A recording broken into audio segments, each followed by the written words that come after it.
Saya terkejut ketika tim marketing banyak orang yang meminta dibuatkan video narasi tentang servo mechanism.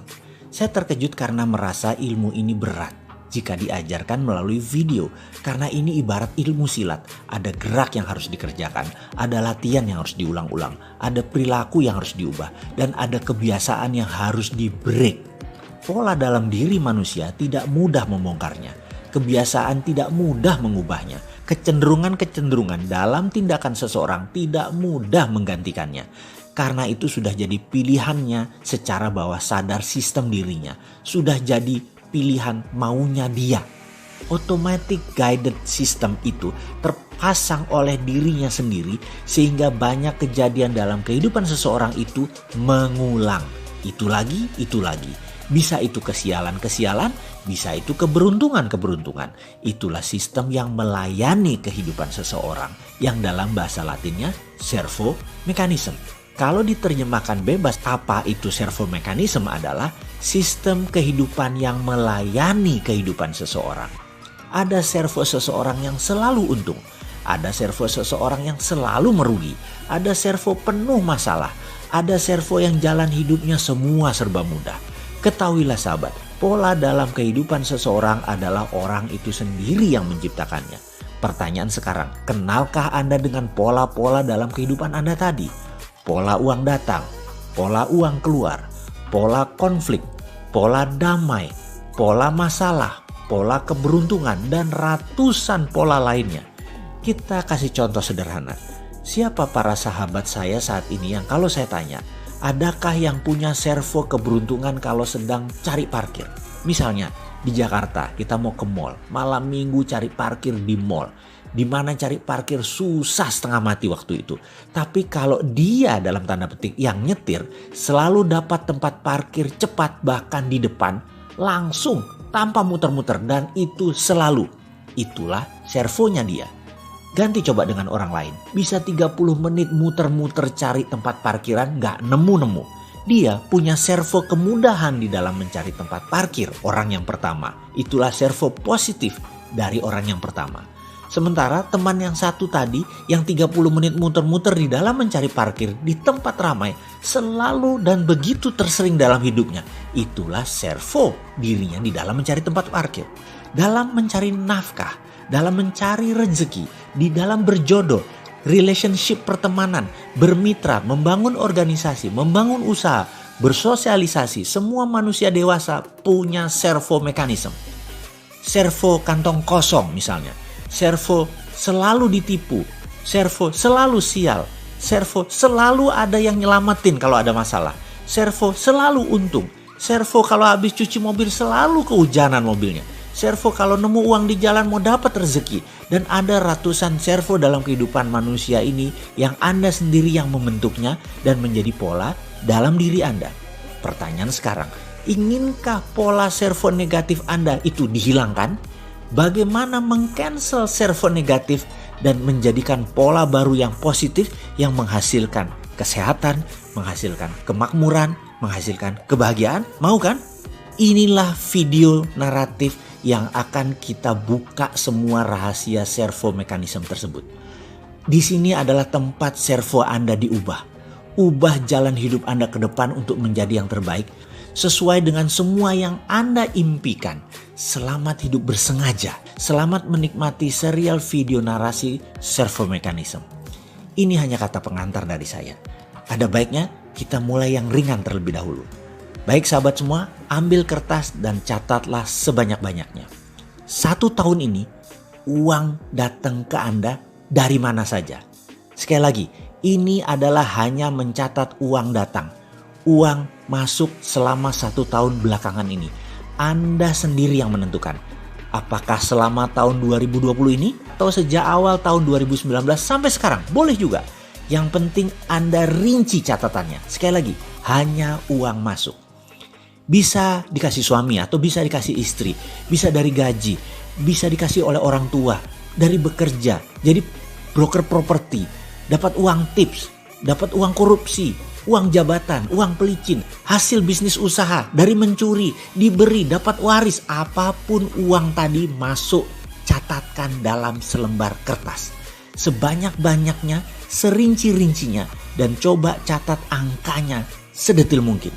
Semakin Anda tepat detail rinci, maka pelajaran akan pola uang datang akan semakin mudah Anda kuasai, sehingga servo uang masuk akan kita ciptakan lebih banyak lagi.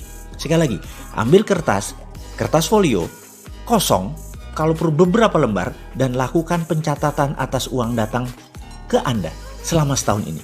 Penting untuk Anda mengeluarkan semua sedetil mungkin, karena nanti kita akan membuat pola uang datang jadi servo Anda semua yang berlimpah.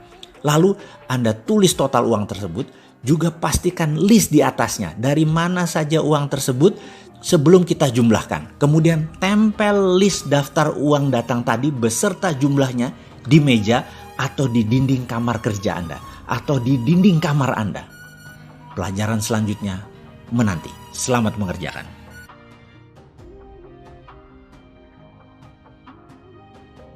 Mengenal uang datang dan permasalahannya. How you get your money atau how the money goes to you. Sebuah pertanyaan singkat yang sulit dijawab dengan tepat. Pasti mikir dulu, memorizing dulu, baru bisa menjawab. Itu pun belum tentu pas atau belum tentu benar, hanya kira-kira. Sebelum kita masuk ke pelajaran selanjutnya, kita jeda sebentar agar mengunyah pelajarannya lebih enak. Ada 2 pertanyaan yang saya akan berikan. Pertanyaan pertama adalah who you are when no one's watching you. Pertanyaan kedua adalah what's holding you back. 2 pertanyaan ini sederhana, banyak yang melewatkan karena sulit akal pikiran kita menjawabnya. Karena ini bukan pertanyaan untuk pikiran atas sadar atau conscious mind. Ini pertanyaan pikiran subconscious. Kalau Anda ambil masa, ambil waktu, fahami pertanyaannya sekali lagi dan mulai renungkan. Jangan jawab pakai pikiran atas sadar. Endapkan sedalam-dalamnya. Percaya saya, Anda bisa menitikkan air mata jika sahabat faham maksud saya. Sekali lagi, coba renungkan apa yang menghalangi Anda saat ini sehingga tidak bisa take off, tidak bisa berjaya, tidak bisa berkelimpahan, karir tidak lancar. Mengapa semua serasa jalan di tempat?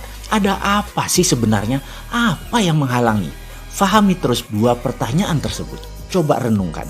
Saya tidak meminta jawabannya sekarang. Saya menuntut kejujuran diri Anda dengan diri sendiri. Kita akan bahas panjang hal ini selanjutnya. Kita lanjut dengan pola atau pattern yang Anda miliki. Jalan bisnis Anda atau jalan uang Anda yang mengalir, yang Anda ciptakan sendiri selama ini yang akan kita fokuskan sementara ini. Mengetahui bagaimana Anda mendapatkan uang selama ini, itu harus dan penting. Ya, sangat penting, karena itulah cara kita mengenal pola uang bekerja ke arah kita. Kunci pertanyaan yang harus dijawab adalah bagaimana atau how. Kita ulangi pertanyaan di awal pelajaran kali ini. How you get your money atau how the money go to you. Maka Anda akan menemukan banyak jawaban ketika Anda terfokus menjawab pertanyaan di atas. Yaitu misalnya Anda menjawab dengan bekerja, uangnya datang. Dengan pinjaman, uang datang. Dengan kartu kredit, pemberian orang tua, pemberian suami, dan lain sebagainya. Lalu coba perhatikan 1 tahun terakhir ini. Bagaimana Anda mendapatkan uang Anda? Coba catat baik-baik dan lengkapi terus catatan tersebut seingat Anda seperti tugas dalam video sebelum ini. Kira-kira sudah terbayang bagaimana uang datang ke Anda dalam 1 tahun terakhir ini atau 2 tahun terakhir ini atau 3 tahun terakhir ini? Kalau sudah, maka itulah pola uang Anda datang ke Anda. Sangat wajib mengenal pola tersebut. Kegagalan seseorang mengenal dirinya sendiri karena kegagalan mengenal pola hidupnya sendiri. Mengenal diri sendiri itu bukan saja mengenal tubuh fisikal seperti wajah, jerawat, bekas luka.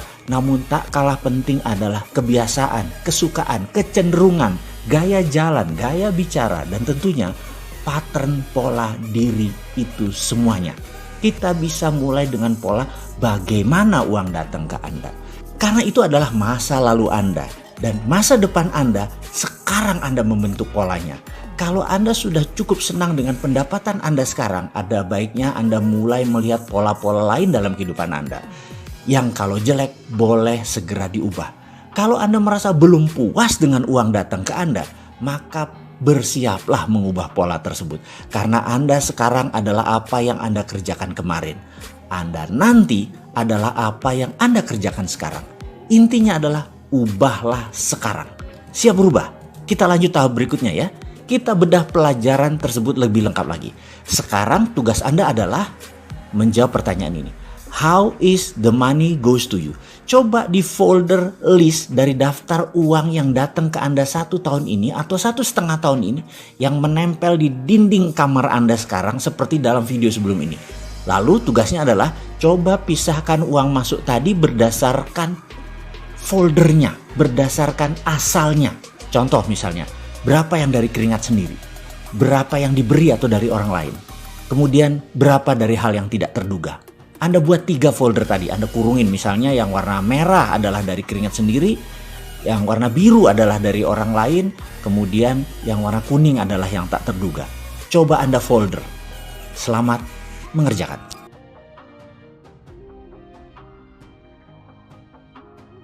Siapakah Anda sebenarnya atau who you are when no one watching you? Di dalam tugas video ini ke depan, Anda akan mendapat tugas untuk menjawab pertanyaan lain lagi, yaitu betapa pentingnya mengenal who you are atau siapa diri kita, apa kekuatan kita, apa kelemahan kita, bagaimana kecenderungan kita mengambil keputusan dan bertindak. Semua ini menjadi pola atau pattern Anda. Kebiasaan, servo mekanisme, keberuntungan seakan bisa terbaca ketika Anda mengetahui who you are. Misalnya di masa sekarang, di masa banyak hal mulai menunjukkan hasil yang berlawanan dengan harapan Anda, di mana pasar mulai mencari jalan ke arah harga yang lebih murah, di mana pasar mulai fokus di kebutuhan utama saja, seperti pemenuhan kebutuhan akan pangan dan survive yang mendasar. Seperti dalam masa resesi kali ini, jika Anda berbisnis di lapis kedua seperti bisnis pakaian, bisnis properti, kendaraan, Anda mulai merasakan pasar mulai pilih-pilih di dalam melakukan pembelian dan tidak masuk ke bisnis Anda lapis kedua. Atau Anda ternyata bisnis lapis ketiga, yaitu barang mewah atau bisnis tersier, aksesori, decoration, lifestyle yang terpukul pada saat ini. Apa yang terjadi nantinya? Jika Anda mengenal who you are, di mana karakter Anda, misalnya Anda adalah extrovert people person, Anda gerah di masa sekarang ini.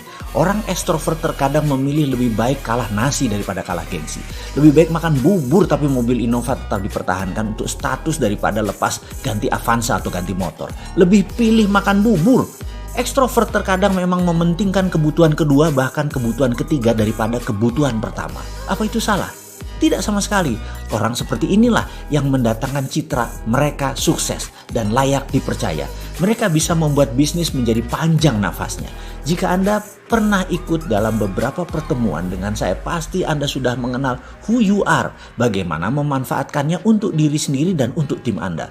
Dan ada hal lain yang tak kalah penting untuk Anda pahami, yaitu where you are. Ini menunjukkan kapabilitas Anda. Ini menunjukkan dependence atau independennya Anda.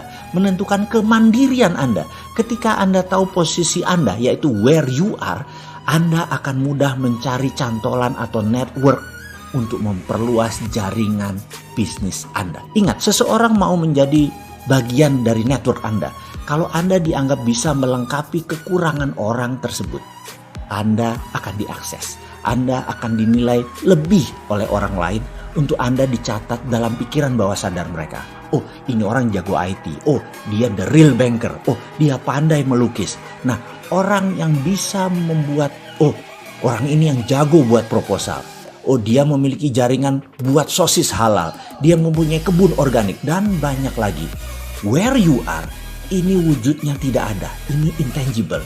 Dan aset terbesar seseorang adalah intangible aset tadi, bukan tangible yang berwujud. Misalnya, dia punya mobil BMW, dia pakai motor Harley.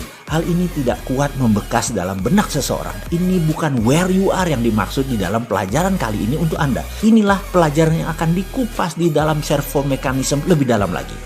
Where you are adalah hidden potensi Anda. Potensi terdalam dan terpendam dari seseorang. Ada yang sudah menggunakannya. Dan ada yang tidak tahu. Ada yang salah pakai. Ada yang baru sadar dan baru mulai menggunakannya.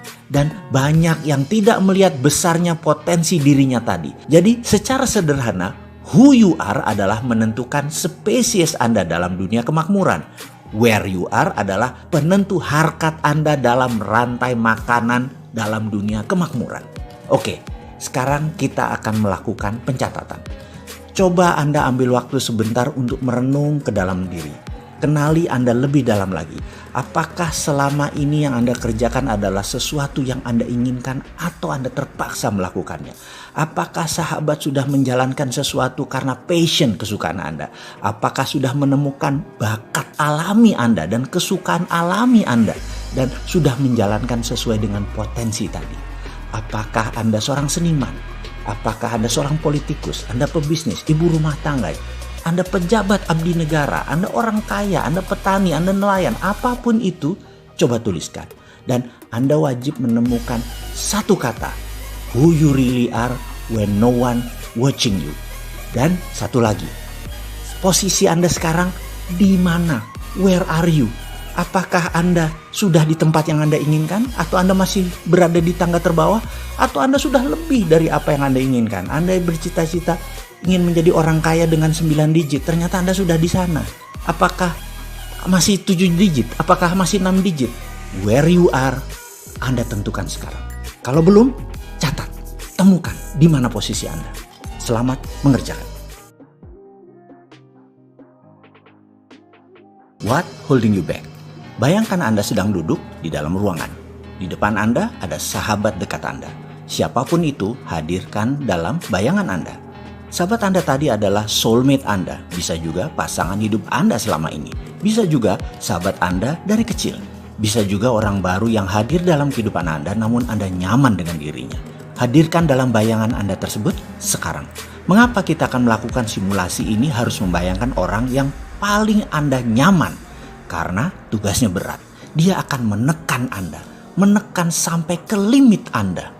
Bayangkan, Anda nanti akan diinterogasi, dibedah, dicacah sampai hal terkecil-kecil, sampai menemukan hal yang tersembunyi, sampai membongkar yang Anda tutupi. Anda akan dicang down sampai ke remah-remah terkecil. Kalau orang yang menekan Anda adalah orang yang Anda nyaman, emosi Anda akan selalu terkontrol. Karena tujuannya dia ingin memancing masalah yang ada di dalam diri Anda supaya keluar dan segera diselesaikan. Agar servo negatif kita masuk di sesi berikut ini. Baik, sekarang kita masuk di sesi berikutnya. Anda duduk dengan pena dan pensil kosong di hadapan Anda.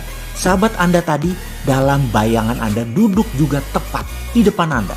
Dia akan mengulangi kata-kata ini berkali-kali dan setiap dia mengatakan kalimat ini, Anda tulis secepat-cepat kalimat pertanyaan ini, jawabannya, sehingga ada ratusan kata-kata jawaban Anda dalam kertas tadi.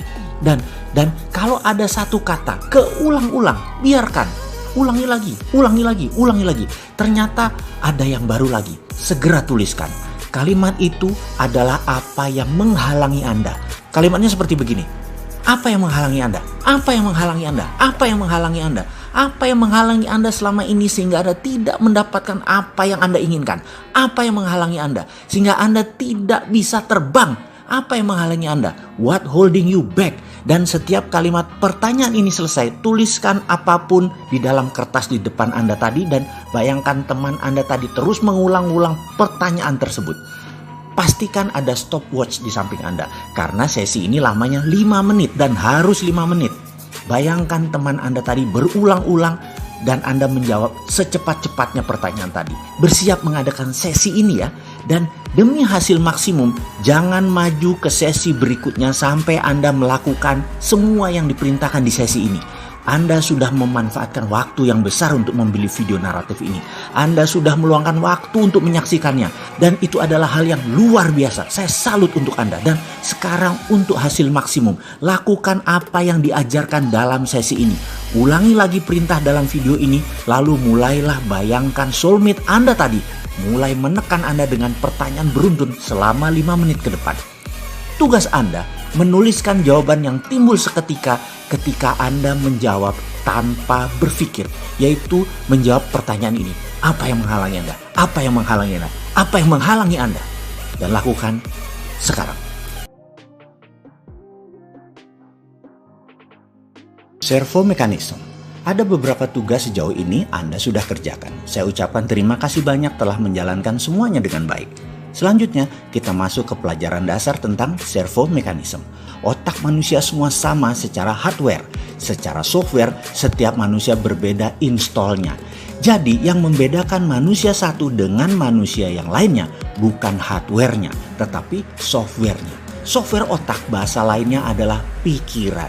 Secara umum, pikiran terbagi dua. Pikiran atas sadar atau biasa disebut conscious mind dan pikiran bawah sadar yang biasa disebut subconscious mind. Kontribusi bagi kehidupan dihitung secara empirik oleh pakar aplikasi psikologi. Pikiran atas sadar atau conscious mind hanya memberikan sumbangan pada tindakan manusia sekitar 12%. Sementara pikiran bawah sadar adalah sisanya, mempengaruhi tindakan manusia 88%. Jadi, kunci sukses manusia ada di pengenalan bawah sadarnya. Sayangnya bawah sadar ini tidak terdeteksi karena sudah menjadi kita apa adanya. Ilustrasi sedikit tentang bawah sadar. Karena 88% tindakan manusia tergantung pada pikiran bawah sadar, maka kita bicarakan bawah sadar saja lebih banyak. Setuju ya? Kalau mau membandingkan bawah sadar dengan atas sadar, bahasa lain kalau mau membandingkan antara conscious mind dengan subconscious mind adalah dengan perumpamaan. Saya tanya kepada Anda sahabat, Anda ingin makan gado-gado atau salad? Katakan Anda memilih gado-gado. Saya meletakkan gado-gado di piring, di meja di depan Anda. Selamat menikmati. Dan Anda mulai memasukkan 1 sendok gado-gado tadi ke mulut Anda. 1-2 gado-gado makanan tadi sudah masuk ke mulut Anda. Lalu pada suapan ketiga setengah piring sudah habis. Saya bertanya kepada Anda, setiap masuk makanan ke mulut Anda mengunyahnya berapa kali sebelum Anda telan? Anda bisa terdiam sejenak, lalu otak Anda mulai menghitung dan Anda mungkin baru menyadari sesaat kemudian bahwa Anda tidak tahu pasnya berapa Anda mengunyah tadi. Lalu Anda mulai menghitung dengan masukkan makanan ke mulut Anda dan Anda mulai menghitung. Barulah Anda tahu bahwa Anda mengunyah sekitar 4-5 kali baru Anda menelan. Itulah bawah sadar seseorang yang mengendalikannya. Orang lain ada yang 6-8 kali mengunyah baru menelan. Ada yang 2-3 kali mengunyah baru ditelan. Beda-beda kebiasaan orang tersebut. Ketika gado-gado tadi porsinya sedikit telah habis, saya memberikan 1 piring main course makan utama, 250 gram daging steak wagyu medium cook masih hangat. Dimana sebelum makan saya tanya sekarang, kira-kira dengan daging steak di piring Anda, berapa banyak kunyahan irisan daging ini Anda lakukan sebelum Anda menelannya? Anda tadi menghitung 4-5 kali karena daging yang Anda makan, logika Anda mulai bermain. Maka Anda menjawab 7-8 kali kunyah kali baru menelan karena lebih keras. Tapi apa yang terjadi? Ketika irisan daging steak tadi masuk ke mulut Anda, ternyata tidak satu pun kunyahannya lebih banyak dari apa yang Anda lakukan dari makanan sebelumnya. Sama saja, yaitu 4-5 kali kunyah telan. Ingat, 88% kehidupan manusia tergantung pada pikiran bawah sadar Anda, pada subconscious mind Anda. Bisa dibayangkan kalau biasa mengunyah 3-4 kali lalu dikasih steak, maka daging belum hancur sudah dikirim ke lambung Anda. Apa yang terjadi dengan lambung Anda? Pasti bekerja lebih keras. Pasti tidak efektif sari makanan masuk ke sistem penyerapan di ususnya. Karena manusia bukan karnivora murni seperti orang Timur Tengah atau American Cowboy yang memang kunyahannya lebih banyak. Karena meat eater adalah kebiasaan mereka. Gado-gado atau salad hanya pelengkap bagi mereka. Kunyahan yang lebih banyak menyehatkan lambung. Orang Barat dan Timur Tengah punya kebiasaan mengunyah 2 kali lebih banyak daripada orang Asia Tenggara khususnya. Itulah kebiasaan yang sudah terpatri dalam subconscious seseorang.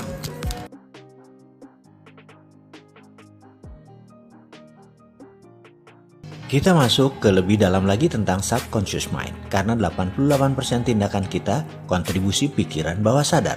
Kita wajib mengenal apa itu pikiran bawah sadar dan bagaimana program software terpasang pada pikiran bawah sadar kita. Ketika manusia baru lahir, di belahan bumi manapun manusia itu lahir, dari suku apapun dan dari tingkat strata ekonomi keluarga level apapun, dari tingkat strata ilmu pengetahuan keluarga dari level apapun, sang jabang bayi softwarenya masih kosong. Disinilah 5 tahun pertama manusia diinstal kebenaran dalam tanda petik versi lingkungan dan orang tuanya yang akan dia bawa sepanjang hidupnya. Kita bahas lebih rinci sedikit tentang pikiran sang anak. Seorang anak terlahir di dunia tanpa merasa takut.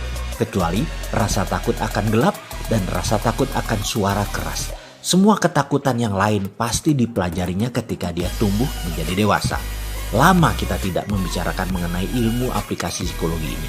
Sesekali menyambar ilmu ini boleh ya. Mungkin ada manfaatnya dalam saya mengingatkan diri saya sendiri dan Anda sahabat yang membutuhkannya. Ini bukan ilmu canggih, ini hanya pengetahuan sederhana. Kali ini kita membahas tentang rasa takut. Rasa takut itu sangat dominan di dalam mempengaruhi orang lain. Dalam bahasa kerennya, fear factors.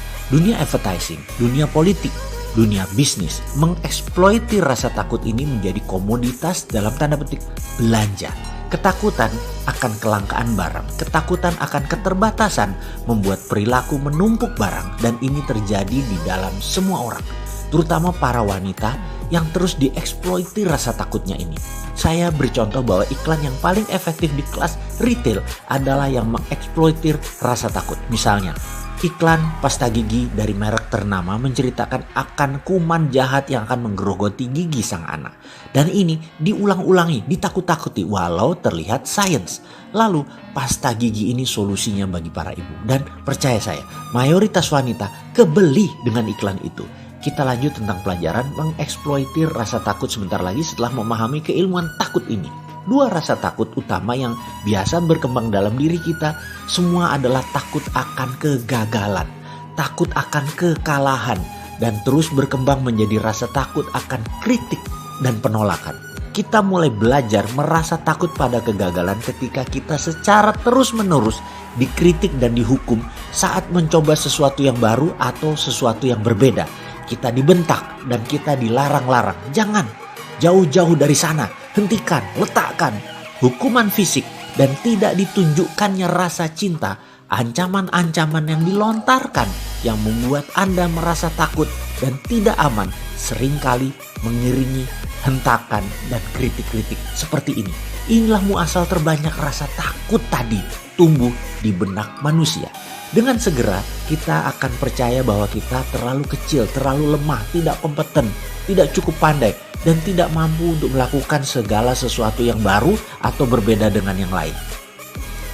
Manusia yang ditekan tersebut kemudian akan mengekspresikan perasaan ini dengan kata-kata, saya memang tidak mampu, saya tidak mampu, saya tidak mampu. Setiap saat dia berpikir untuk melakukan sesuatu yang baru atau menantang. Reaksi otomatis dalam dirinya biasanya merupakan perasaan takut, gemetaran, dan perutnya mulai bergolak, tidak enak. Reaksi ini akan persis sama dengan ketika pantatnya ditampar oleh orang tuanya dulu. Lalu dia berkata, saya tidak mampu, saya tidak mampu. Itulah subconscious memprogram dirinya menjadi seseorang yang tidak berkemampuan. Rasa takut akan kegagalan adalah penyebab utama dari kegagalan yang terjadi pada masa dewasanya nanti. Sebagai akibat dari kritik destruktif yang sering seseorang terima pada masa kecil. Kemudian dirinya menjadi seorang dewasa yang cenderung tidak berani melakukan banyak hal. Orang tersebut tidak mampu menunjukkan seluruh potensi dirinya yang dimilikinya secara maksimal. Orang tersebut akan berhenti bahkan sebelum dia memulai mengerjakan sesuatu untuk pertama kalinya. Bayangkan, pikiran manusia yang menakjubkan ini bukan dipakai untuk menghasilkan hal yang luar biasa, tetapi pikiran malah dipergunakan untuk mencari-cari alasan untuk mengatakan bahwa dirinya tidak mampu. Dengan demikian, apapun yang diinginkannya tidak mungkin didapat, tidak mungkin diperoleh. Kita merenung sebentar, melihat diri kita. Sudahkah kita benar dalam tanda petik mendidik anak kita dengan kritik destruktif atau nasihat dengan sapaan lembut yang membangun? Apakah dulu dalam menerima didikan kita dibentak, kita dihardik, kita dimaki, baik oleh lingkungan ataupun oleh keluarga, dan kita memilih menerimanya? Atau kita sekarang memilih melepasnya atau tidak menggenggamnya lagi sehingga tidak mempengaruhi apapun pikiran kita saat ini? Kita pikirannya tetap bersih atau masih membekas sehingga kita didominasi oleh driven fear, rasa takut ini. Faktor inilah yang membentuk 5 tahun pertama kehidupan manusia. Saya tidak akan bertanya di level mana Anda berada. Apakah keluarga penuh cinta? Apakah keluarga penuh persaingan? Apakah keluarga penuh curiga? Apakah keluarga penuh makian? Apapun itu kita tidak bahas dalam video ini. Anda yang merenung. Karena apapun itu akan masuk di bawah sadar Anda masing-masing dan jadi sistem di dalam diri Anda. Jadi tugas berikutnya adalah Anda merenung. Anda lihat, Anda catat. Apapun yang jelek tadi, percaya saya, ke depan kita ubah.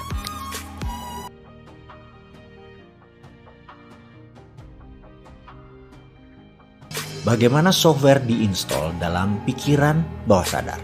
Video sebelum ini adalah menjelaskan bagaimana software terpasang karena lingkungan, karena orang tua. Dan ada baiknya saya berikan satu contoh lagi bagaimana pikiran itu diinstal. Mengapa penting saya memberikan penjelasan yang banyak ini dan panjang ini? Karena apapun yang bisa dipasang bisa dibongkar. Jadi ketika Anda merasa installmentnya jelek, Anda ubah. Kalau Anda merasa tidak ada softwarenya, maka ada baiknya kita pasang softwarenya sesuai apa yang Anda butuhkan. Cara pasang orang tua ke anak kita beri contoh dalam ilustrasi. Saya tanya kepada sahabat semua yang wanita sekarang. Anda punya anakkah berusia 6 bulanan atau Anda punya anak sudah besar pasti tahu sewaktu sang bayi masih berusia 6 bulanan atau bagi yang belum punya anak. Pernah tahu anak usia 6 bulanan, keponakan atau sepupu. Bisakah anak tersebut berbicara? Maka kita semua akan menjawab bayi tersebut belum bisa berbicara. Komunikasi verbal bayi tersebut adalah menangis, diam, tersenyum, atau tertawa. Suatu ketika bayi tersebut menangis kejar dengan keras dan lama, maka pertanyaannya adalah apa yang dilakukan oleh orang tuanya? Ada banyak jawaban atas pertanyaan ini. Mulai dari diganti popok, diajak bermain, dikasih nenen, dan lain sebagainya. Dan disinilah pertama kali database mulai dimasukkan oleh orang tuanya. Di Indonesia, dalam catatan aplikasi psikologi, anak bayi yang menangis oleh orang tuanya 80% pasti dinenenin atau dikasih susu. Sementara di Jepang, di Amerika, di beberapa negara Afrika, di Eropa budayanya lain lagi. Karena merasa sudah dilihat tidak pipis, belum waktunya makan, tidak ada masalah fisik yang berarti, aman dalam box, banyak orang tua hanya memainkan dan mengajak komunikasi sang bayi. Bayi pun begitu tidak diam, diteruskan mainnya atau malah terus diajak berbicara. Inilah yang kemudian hari di Indonesia banyak anak yang menggunakan tangisan sebagai senjata mempengaruhi orang tuanya karena tidak dibiasakannya bernegosiasi, dibiasakan dituruti keinginan anak sehingga menjadi demanding anak tersebut, menjadi sangat banyak maunya anak tersebut. Ada lagi yang harus diperhatikan, ada software lain yang dipasang oleh orang tua pada sang anak dengan ngegampangin, dengan nenenin tadi. Pertanyaan, mengapa bayi tadi menangis? Kita bahas satu persatu kemungkinannya. Karena lapar, karena kepanasan, karena kedinginan, karena pipis, tidak nyaman, kesepian, atau mau main, dan lain sebagainya. Intinya karena komunikasi belum banyak, vocabulary-nya masih belum banyak, maka pilihan dia adalah menangis. Sekali lagi, menangis karena ada masalah. Ini kita kunci dulu dengan satu huruf kapital. Ada masalah. Disinilah software orang tua pasang di anak dalam bahasa pemrograman. Kalau diibaratkan otak manusia adalah komputer, di mana orang tua tadi 80% nenenin anak tersebut terlepas dari masalahnya apa yang terjadi. Pukul rata saja. Inilah program yang dipasang oleh orang tuanya. Nah, kalau ada masalah dalam hidupmu, masukkan sesuatu ke mulutmu. Software ini dipasang pada pikiran bawah sadar sang anak sampai dewasa, di mana setiap ada masalah dalam kehidupannya, mulailah dia memasukkan sesuatu ke mulutnya. Baik itu makanan, minuman, merokok, gigit jari, gigit pinsil, apapun masuk ke mulut untuk tenang. Seperti nenenan sang ibu.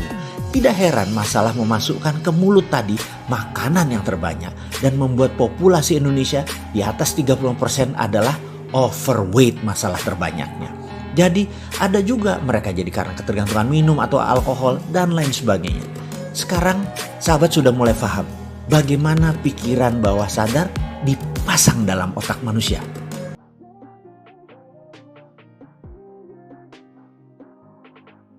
Servo. Jadi kita lanjut tentang servo sekali lagi. Jadi apa sih yang ada dalam pikiran bawah sadar? Bagaimana kita kupas sekali lagi biar lebih paham. Setuju? Pertama, ada yang namanya habit atau kebiasaan. Itu ada di bawah sadar. Dan apa itu kebiasaan? Kebiasaan adalah sebuah perbuatan yang diulang-ulang. Perbuatan itu bisa hal yang bermanfaat, bisa hal yang tidak bermanfaat. Katakan kebiasaan merokok. Maaf ya, harus membawa diskusi kebiasaan merokok yang tidak baik bagi kesehatan. Tahu sih logikanya, alias atas sadar tahu bahwa rokok tidak terlalu baik untuk kesehatan. Tetapi 88% bawah sadarnya atau bawah sadar pikiran manusia terbanyak bilang merokok itu enak, merokok itu menimbulkan kreativitas dan lain sebagainya. Itulah makanya kebiasaan merokok walaupun negatif tetap dilakukan oleh banyak orang karena bawah sadar lebih mendominasi dari pikiran atas sadar. Perbuatan olahraga yang diulang-ulang sejak kecil membuat olahraga jadi kebiasaan. Itu kebiasaan positif pengaruhnya dan ada banyak contoh baik, buruk, benar, salah dalam urusan kebiasaan atau habit. Ada hal yang lebih dalam dari kebiasaan, yaitu apa? Kebiasaan yang diulang-ulang. Kebiasaan yang diulang-ulang menjadi servo mekanisme namanya. Apa pengaruh servo mekanisme? Hal ini berbeda dengan kebiasaan karena seakan-akan kebiasaan adalah hal yang dilakukan secara sadar. Misalnya janjian main badminton jam 7 malam, datangnya jam 8 karena memang persiapannya telat. Namun kalau Anda seseorang yang memiliki servo terlambat, dia tahu jam 7 acaranya dan jam 6 sudah berangkat dari rumah, tapi salah ambil jalan, lalu kena macet dan banyak masalah lagi sehingga dia datangnya jam 8. Ada beda di sini. Habit kebiasaan terlambat, sedangkan servo terlambat itu beda. Servo itu seakan-akan semesta yang membuat dia terlambat. Jadi bedanya habit terlambat sengaja dilambat-lambatan. Sekali lagi, kalau servo terlambat maka seakan-akan semesta yang membuatnya terlambat. Ini harus perlahan dipelajarinya tentang servo mekanisme ini. Servo ini kalau kita tidak tahu kita memiliki servo apa, maka hal yang terjadi berulang-ulang dalam hidup kita seakan-akan bukan kita yang melakukannya, tapi semesta yang mengaturnya. Maka kita akan frustrasi dengan jalan kehidupan kita. Kuncinya adalah kenali servo Anda. Servo mekanisme ini membuat kehidupan seseorang jalan di tempat atau dikenal dengan sebutan rat race. Tikus yang berlari di bulatan di sangkarnya. Dia hanya lari di tempat. Maksudnya banyak manusia mendapat kesialan di tempat itu-itu saja. Kegagalan di tempat itu-itu aja. Dan hal-hal yang berulang-ulang itu adalah servonya dia. Misalnya pembantunya kalau lebaran pulang kampung pasti gak balik ke rumah. Sehingga dia tidak pernah punya pembantu lama. Alasannya macam-macam. Ada yang pindah kerja, ada yang nikah, ada yang merawat orang tuanya, ada yang dapat kerja di kampungnya. Banyak lagi alasannya, namun intinya servo si nyonya memang gak pernah bisa punya pembantu lama. Kita perdalam sekali lagi pemahaman. Kemudian gimana kalau kita buat sesuatu yang baru? Misalnya gajinya dinaikin lebih mahal daripada gaji pembantu yang lain. Apakah begitu pulang lebaran dia balik? Lihat, kalau servonya memang pembantu tersebut tidak pulang, ada aja untuk membuat alasan pembantu tidak pulang. Bahkan dikasih fasilitas yang sama, makan yang sama dengan ownernya atau tuannya. Kemudian dikasih fasilitas seperti TV dan lain sebagainya. Tapi ada aja alasannya. Jadi ini yang harus difahami bahwa servo itu tidak ada hubungannya dengan apa yang dilakukan. Tetapi program bawah sadarnya yang harus dibenarkan. Kita lanjut ya, kita perdalam lagi pemahamannya. Ada orang yang servonya pindah kerja. Setiap 2 tahun pindah kerja. Sudah 4 kali. Dan ini yang kelima. Yang pertama perusahaannya tutup. Berikutnya ribut dengan atasan. Berikutnya dibajak, di-hijack ke tempat yang lain. Berikutnya difitnah menggelapkan uang. Intinya setiap tahun kedua bekerja. Ada aja masalah mulai timbul menggerogoti dirinya sehingga dia harus pindah. Ada servo yang lain lagi, yaitu servo kantong kosong. Kalau tadi servo pindah kerja, kalau yang awal adalah servo nggak punya pembantu lama ya. Sekarang kita lanjut ke servo kantong kosong. Seseorang ini seakan-akan tidak bisa menabung. Misalnya dia bekerja sebagai pegawai, gajinya cukup untuk bayar kos-kosan. Lalu pangkatnya naik 2 tahun kemudian, gajinya naik. Lalu pindah kosan yang dekat kantor yang lebih mahal. Karena pekerjaan kantor menumpuk, lebih enak tinggal yang di dekat kantor. Akhirnya tidak punya uang lagi bersisa untuk menabung. Tahun berikutnya karirnya naik jadi manajer, gajinya besar. Apa yang terjadi? Adiknya di kampung minta dibiayai karena ayahnya udah sakit-sakitan. Lalu jabatannya naik lagi menjadi vice president. Mulai menikah dan sekarang posisinya direktur. 20 tahun kemudian kerjanya dapat 35 juta per bulan. Ternyata tabungan gak punya, rumah masih belum lunas, cicilan besar dan lain sebagainya dan lain sebagainya. Servo kantong kosong ini ada aja alasan untuk uang tidak bisa menetap di kantong seseorang. Katakan gajinya 8 juta. Cicilan motor plus biaya hidupnya 1 bulan habis. Lalu lebaran dapat 2 kali gaji. Ternyata tidak ada kesisa juga buat tabungan. Kenapa? Habis buat lain-lain. Lalu dapat bonus prestasi 2 kali gaji, 8 juta plus 16 juta. Bisa nabung? Nggak bisa juga. Ada aja berita asuransi jatuh tempo, mertua sakit, AC kamar bocor, STNK mati harus diperpanjang. Intinya habis lagi dan begitu seterusnya. Lucunya kalau dia lagi nggak ada uang, nggak ada masalah tuh. Biasa-biasa aja, tapi begitu dia dapat uang bonus dan lain sebagainya, timbul lagi lah, bannya bocor lah, anaknya sakit dan lain sebagainya. Itu namanya servo kantong kosong. Servo ini ada banyak macam. Kenali servo Anda. Dan apa yang kita lanjutkan? Kita akan perbaiki dengan video ini.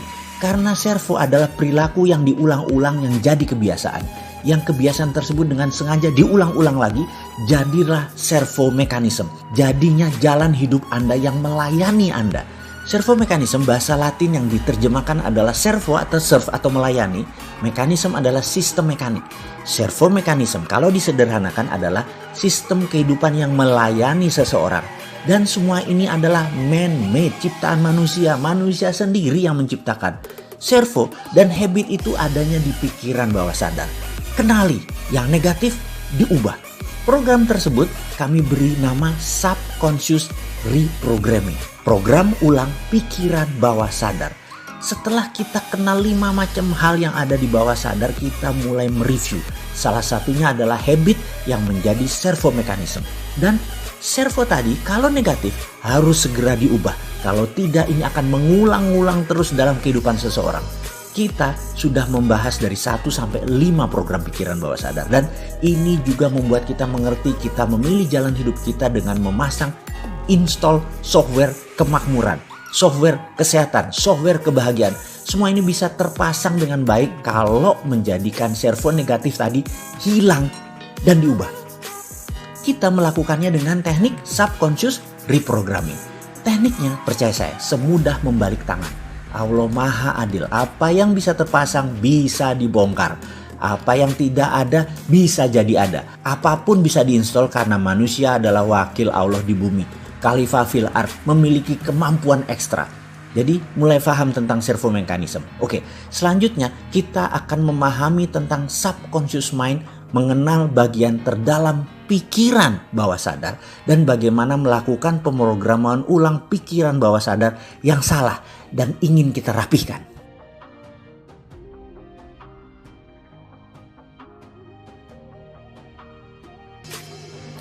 Kita bicara pola dalam diri. Kita perhatikan diri sendiri dan orang sekitaran kita. Mengenal pola itu penting karena pola itu sesuatu kejadian yang berulang-ulang dan selalu sama. Misalnya, pembantu di rumah setiap pulang lebaran tidak balik lagi ke rumah kita. Atau kalau punya pegawai yang pintar pasti diambil orang di tahun kedua. Atau ada banyak hal berbagai pola itu terjadi, misalnya lagi pola musibah, pola kantong kosong, pola hidup berantakan. Dan dalam kemakmuran pun Anda punya pola. Kenalkah Anda dengan pola uang datang ke Anda? Kenalkah Anda dengan pola uang keluar dari Anda? Sebelum kita lanjutkan tentang pola kemakmuran, kita rincikan sedikit tentang pola dalam kehidupan kita agar kita lebih paham. Apakah Anda kenal dengan seseorang yang mempunyai kebiasaan terlambat? Saya pernah jogging dengan seseorang teman yang selalu datang terlambat. Kami biasa jogging di Senayan hari Kamis malam setelah pulang kerja. Biasanya saya mengingatkan dia, "Bro, besok kita jogging ba'da maghrib ya, biasa ya." Yang selalu ditanggapinya, "Siap, saya akan datang pas maghriban di sana, di Albana." Dan langsung cus. Saya pastikan lagi, "Oke, confirm ya, jam 6.30 ya." Dia jawab, "Saya pasti datang." Keesokan harinya ternyata dia baru datang jam 6.45. Pastinya telah siap dengan berbagai alasan.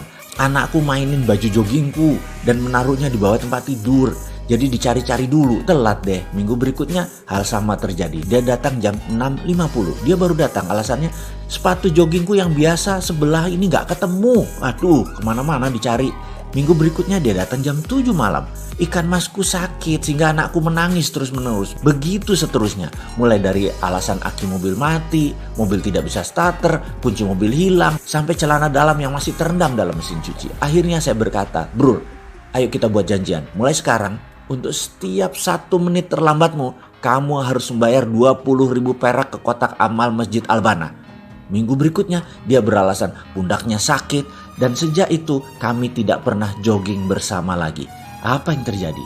Dia mengira dunia di luar dirinya yang membuatnya demikian. Dia tidak dengan sadar mencoba datang terlambat, tetapi dalam bawah sadarnya dia menyimpan program yang mengatakan kamu selalu terlambat. Dan program inilah yang mengatur hidupnya. Bahkan jika dia secara kebetulan berangkat lebih awal dan ingat bahwa dia mempunyai target untuk datang tepat waktu, ternyata program bawah sadarnya akan membantunya mencari pohon yang bisa ditabrak atau jalan yang tak dikenal yang bisa menyesatkannya. Setelah itu dia akan menarik nafas dalam-dalam dan berkata, beginilah saya selalu terlambat. Oke, sekarang mulai paham dengan pola-pola yang ada dalam diri seseorang atau bahkan kenal dengan pola diri kita sendiri. Semua ini dalam tanda petik kita yang menciptakan. Sekarang tugas Anda sahabat. Coba perhatikan apa yang mengulang dan selalu terjadi dalam diri Anda. Catatlah. Jangan lanjutkan sebelum tugas ini dikerjakan, setidaknya menemukan satu hal yang berulang dalam diri Anda. Baik hal itu negatif atau hal itu positif. Catat semua servo Anda. Karena ke depan sekali lagi, yang negatif akan kita ubah, yang positif akan kita perbanyak. Lakukan tugas ini sebelum melanjutkan video selanjutnya. Tugasnya sekali lagi, servo saya adalah, temukan segera.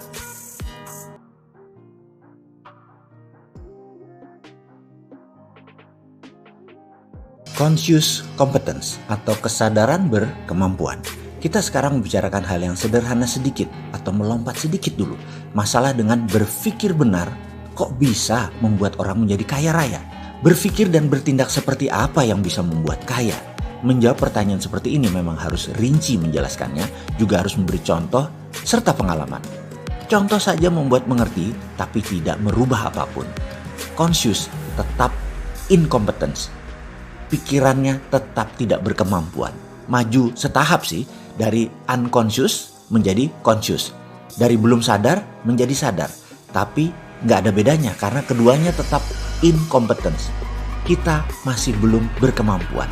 Menjadi conscious dan competence, ini poin diskusi kali ini. Menjadi competence dan berkemampuan untuk makmur. Tugas pertama adalah bagaimana prosperity conscious atau software kaya jika ingin dipasang sistemnya dalam pikiran kita. Maka permasalahan atau keadaan tersebut harus diubah bentuknya atau diubah objeknya.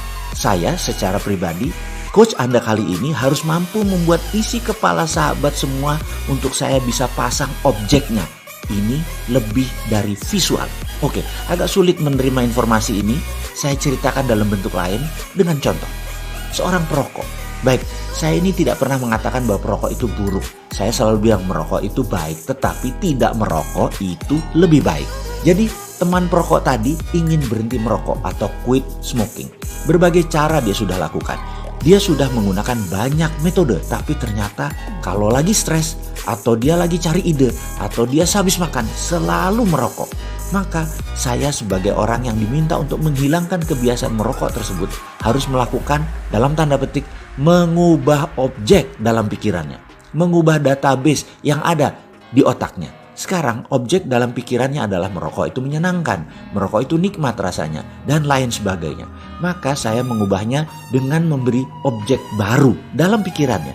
Saya duduk di depannya, saya bawa 2 slof rokok favoritnya, 24 bungkus rokok. Saya duduk bersamanya dan setiap batang rokoknya habis, saya akan nyalakan lagi rokok berikutnya dan diberikan kepadanya. Ketika memasuki bungkus ketiga, dadanya mulai sesak. Dan apa yang saya lakukan? Saya paksa terus dia menghisap rokok tersebut sampai 6 jam. Sampai 1 slof habis tanpa jeda. Nangis, pedih, sakit, dadanya sesak, sebel, segala macam rasa masuk bercampur. Dan saya tidak peduli apapun pendapatnya tentang apa yang saya lakukan tadi. Mau dia bilang sadis, mau dia bilang sontoloyo, mau bilang kejam. Sampai dia nggak bisa nafas. Entah bungkus keberapa, kita terus jejekin, kita terus beri dia rokok. Di saat itu berhenti proses ubah proyeknya. Begitu dia bilang muak, berhenti sudah proses mengubah proyeknya. Di sini teman kita tadi sudah punya objek baru. Merokok itu nggak enak, merokok itu bikin sesak, merokok itu bikin sakit dan sangat traumatis merokok itu. Dan dia pun berhenti merokok. Pasti di sini pertaruhannya. Kalau dia balik merokok itu mentor abal-abal. Dan Ini adalah seni keterampilan merubah sesuatu menjadi objek baru. Keterampilan ini adalah merubah sesuatu menjadi objek yang baru. Tekniknya dikenal dengan nama Progressive Object Experience Technique. Sehubungan dengan kemakmuran dan mengubah kebiasaan buruk yang berulang-ulang dengan servo, kita pun akan melakukan tindakan Progressive Object Experience ini. Kita akan segera mempraktekkan Progressive experience ini dengan belajar berimajinasi. Itu yang pertama dulu adalah projected imaginary, membayangkan sebuah project, dan kita akan mulai pelajaran yang lebih dalam, merubah servo negatif. Sekarang tugasnya cuma satu, Anda temukan peaceful place Anda. Bayangkan dalam pikiran Anda sekarang, temukan peaceful place Anda, tempat kedamaian. Bisa di masjid, bisa di gereja, bisa di tempat ibadah, bisa di sajadah, bisa di Mekah, bisa di gunung, bisa di pantai, bisa di rumah, bisa di tempat tidur, apapun. Tugas Anda cuma satu, temukan peaceful place Anda dalam imajinasi Anda. Lakukan sekarang.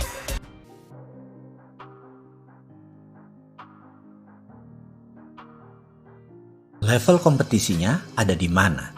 Semua pasti pernah mendengar atau mengetahui apa itu kompetensi. Kompetensi adalah kemampuan dan keterampilan seseorang dalam bidang tertentu. Pada setiap bidangnya, kompetensi kita selaku individu berbeda-beda. Dan sebagaimana kita ketahui bahwa kompetensi itu ada 4 level, ada 4 tingkatan, ada 4 strata. 4 tingkatan kompetensi yang saya maksud dalam video kali ini adalah kompetensi yang digabungkan dengan tingkat kesadaran. Dan mengapa kita mendiskusikan dari sisi kesadaran ini? Karena tanpa kesadaran atau awareness tidak akan ada perubahan. Consciousness, kesadaranlah awal dari perubahan. Karena itu dalam bahasa kerennya ada istilah ABC. Awareness before changes. Kesadaran mengawali perubahan, terutama di dalam merubah servo mekanisme kita yang negatif. Pemahaman kompetisi ini harus paripurna. Karena itu kita perlu untuk mengupasnya secara tuntas. Kali ini saya coba kemas dari sisi lain. Pada tingkat paling dasar yaitu tingkat 1 dikatakan kita kalau tidak tahu apapun, kita tidak memiliki kompetensi apapun, level itu dinamakan unconscious incompetence. Unconscious incompetence tersebut adalah level kita tidak sadar dan kita tidak berkemampuan. Misalnya pada seseorang yang tidak mengenal alat musik, tidak mengenal musik, tidak mengenal not balok, tidak kenal alat musik, tidak tahu manfaat berkesenian. Ya, dia bisa dikatakan unconscious incompetence terhadap musik. Itu pada bermusik atau berkesenian. Dalam bidang olahraga misalnya, seseorang yang tidak mengerti manfaat olahraga, ya pastinya tidak pernah berolahraga. Ketika dia diberi pengetahuan mengenai manfaat olahraga, diinformasikan pentingnya olahraga, mereka masuk ke level 2, yaitu conscious incompetence. Dia mulai memahami manfaat olahraga, tetapi tidak bergerak berolahraga melakukan hal yang baik ini. Sudah sadar olahraga, sudah sadar manfaat, tapi tidak action. Ya setidaknya dia sadar kalau dia tidak berkemampuan. Begitulah kira-kira. Ketika seseorang tersebut memahami arti olahraga, namun sekarang dia mulai melakukan olahraga secara perlahan. Bersusah payah dan secara fisik, secara batin berusaha melakukan olahraga setiap hari. Seringkali dia terhenti dan bolak-balik mulai dari nol lagi, mulai olahraga lagi, nol lagi, olahraga lagi. Ini menandakan dia sudah masuk ke tahap ketiga. Tahap ketiga adalah conscious competence, berkesadaran dan berkemampuan. Sadar akan kemampuannya. Lalu dia paksakan dirinya terus berolahraga. Lalu masuk ke benak dia tiada hari tanpa olahraga. Bahkan dia resah kalau tidak berolahraga. Tubuhnya nggak enak kalau nggak boleh olahraga. Bicara setiap hari tentang olahraga. Apa yang mata dilihat semua berhubungan dengan olahraga. Pikirannya selalu mendahulukan olahraga. Matanya selalu berbinar-binar jika berbicara tentang komunitas seperti dirinya. Bicara, makan, berjalan, semua selalu berdiskusi dan menyempatkan olahraga. Maka dia sudah mencapai kompetensi yang lebih tinggi yaitu level 4 yang disebut unconscious competence. Kemampuannya sudah berada di subsistem paling dalam. Kompetensinya sudah berada di bawah sadar. Ada sebuah catatan penting yaitu memasuki keterampilan kompetensi di dalam bawah sadar. Ada seni tersendiri. Sangat khusus karena level 1, 2, dan 3 Anda bisa lalui dengan seketika. Namun untuk menjadi masuk ke level 4 perlu tenaga dorong tersendiri. Tahapan tersulit sekali lagi adalah di level 3, berada di conscious competence. Sekarang kita lompat ke bidang lain. Di manakah level kompetensi kemakmuran Anda? Anda boleh renungan pertanyaan ini karena bagi saya penting untuk mengetahui level berapa sahabat punya kompetensi di bidang kemakmuran.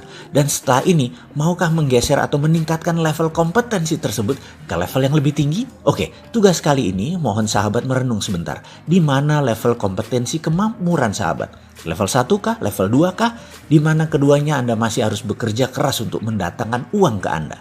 Level 3, di mana usaha sedikit saja hasilnya maksimum. Atau Anda sudah di level 4, seakan tanpa kerja hasilnya maksimum.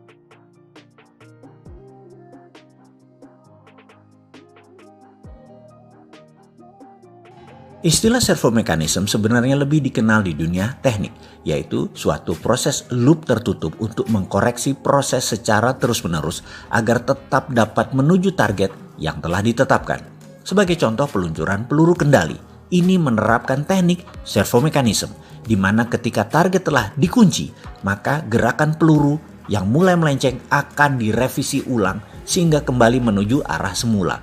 Proses revisi ini berlangsung terus-menerus sampai dengan akhirnya peluru kendali tadi tepat mengenai sasaran yang telah ditetapkan. Apa hubungannya dengan perilaku manusia? Sangat berhubungan erat.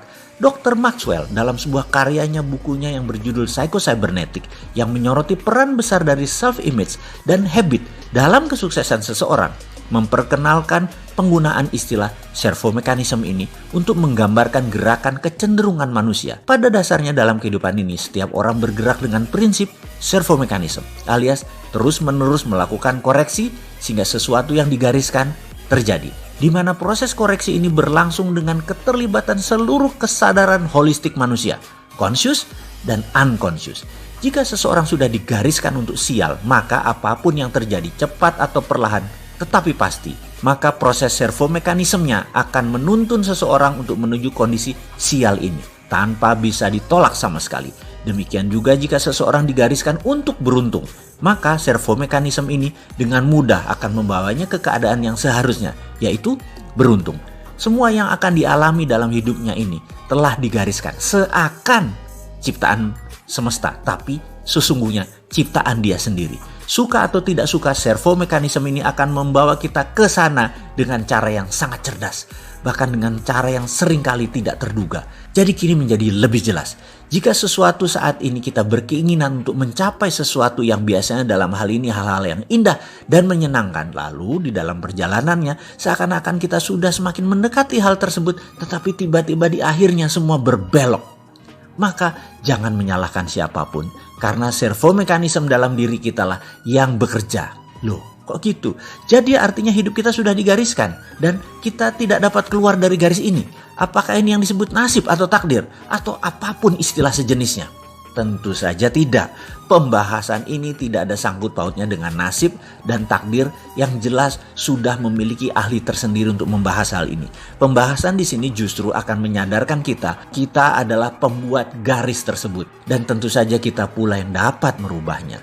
Tentu saja jika Anda percaya dan berminat, maka video serial ini bermanfaat, akan memberdaya maksimum hidup Anda. Servo mekanisme akan menuntun seseorang untuk selalu mencapai sesuatu yang telah digariskan dengan berbagai cara yang teramat sangat cerdas. Lalu siapa yang membuat garis ini? Ini harus kita ulangi lagi. Yang membuat garis ini tidak lain adalah sosok yang juga terdapat dalam sisi manusia yang dikenal dengan nama habit dan belief system. Kita tidak akan pernah dapat lari dari habit kita dan belief system kita sendiri. Dalam konteks praktis sehari-hari, apapun yang kita peroleh dalam kehidupan kita ini hanyalah ekspresi dari seluruh kemampuan kita yang telah mencapai tingkatan unconscious competence. Sebagai contoh, jika kita pernah mengalami kegagalan dalam suatu aspek kehidupan, katakanlah bisnis, maka kegagalan-kegagalan berikutnya akan cenderung untuk memperkuat self-image dan belief bahwa kita adalah ahli kegagalan bisnis. Itu jadi seakan-akan jadi habit. Lalu sampai dengan batas tertentu kegagalan bisnis ini akan menjadi skill dan melekat dalam diri seseorang tersebut alias sudah mencapai tingkatan keahlian unconscious competence. Lalu sejak saat itu bergeraklah langkah dia yang dipandu oleh automatic guided system yang bergerak dalam pola servo mekanismenya. Setiap dia berbisnis pasti merugi sehingga dia frustrasi. karena kegagalan adalah ahlinya dia. Apapun dalam kehidupan ini, jika telah sedemikian mudahnya mencapainya, maka sesungguhnya kita sudah menjadi ahli alias berkemampuan. Kita telah mencapai tingkat unconscious competence. Sekarang, kita list pertanyaan di bawah ini. Apakah Anda pribadi yang selalu beruntung? Apakah Anda selalu didera sial yang tak berujung? Apakah Anda gampang memperoleh pinjaman uang? Apakah Anda selalu ditolak saat meminjam uang? Apakah Anda selalu sehat? Apakah Anda mudah mencari sahabat? Apakah sangat mudah Anda mencari musuh? Apakah Anda sulit mencari uang? Atau uang selalu mendatangi Anda? Apakah Anda selalu ditolak oleh lawan jenis Anda? Apakah Anda seorang yang sangat mudah memperoleh pasangan? Apapun itu, kemampuan arahnya menunjukkan bahwa Anda telah menjadi ahlinya secara unconscious competence. Servo mekanisme Anda akan selalu berproses untuk menciptakan hal tersebut. Nasib manusia, baik atau buruk, tertulis di habit, di servo mekanisme, dan di belief systemnya. Bagai blueprint yang selalu mengawali suatu perwujudan dan semuanya Anda yang mengendalikan. Sekali lagi kita ingatkan, servo negatif harus kita buang, servo positif harus kita tambah.